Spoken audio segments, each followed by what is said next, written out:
শাকিব খানের বিরুদ্ধে আইন নোটিশ পাঠানো এবং তাকে সিনেমায় অভিনয় থেকে বিরত রাখার পর শাকিব খান ভক্তরা তার পক্ষে মানববন্ধনের ডাক দিয়েছিল গতকাল। আজ বৃহস্পতিবার বিকাল 5টায় পিএফডিসির সামনে এই মানববন্ধন হওয়ার কথা ছিল। এফডিসিতে মানববন্ধন না হলেও রাজধানীর কাকরাইল এলাকায় মানববন্ধন করেছে তার ভক্তরা। এ সময় তারা শাকিবের বিরুদ্ধে সকল চক্রান্ত বন্ধ করার আহ্বান জানান। চলচ্চিত্র প্রেমীর ব্যানারে সোশ্যাল মিডিয়া ফেসবুকে কয়েকটি পোস্টার ছড়ানো হয়, যেখানে শাকিব ভক্তদেরও উপস্থিত থাকার অনুরোধ করা হয়েছিল।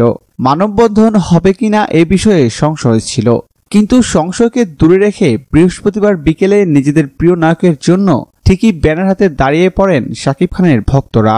শাকিব খানের এক ভক্ত শুভ ঘোষ বলেন, আমরা যারা শাকিব ভক্ত রয়েছি তারা এই মানববন্ধনের আয়োজন করেছি। হোস্ট হিসেবে আমার নাম থাকলেও আসলে চলচ্চিত্র প্রেমীর ব্যানারেই অনেকে রয়েছেন। শুভ ঘোষ আরো বলেন, বাংলাদেশের চলচ্চিত্রের স্বার্থে আমাদের এই উদ্যোগ।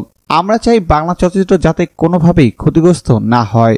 এজন্য আমরা শাকিব খান ও চলচ্চিত্র পরিচালক সমিতি উভয়কে একই সাথে বসে যাবতীয় সমস্যার সমাধান করার আহ্বান জানাবো।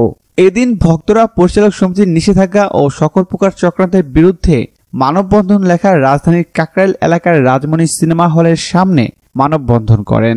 প্রিয় দর্শক, ধন্যবাদ ভিডিওটি দেখার জন্য। নিত্য নতুন এক্সক্লুসিভ সব খবর পেতে এখনই সাবস্ক্রাইব করুন AHD Vibes-এ।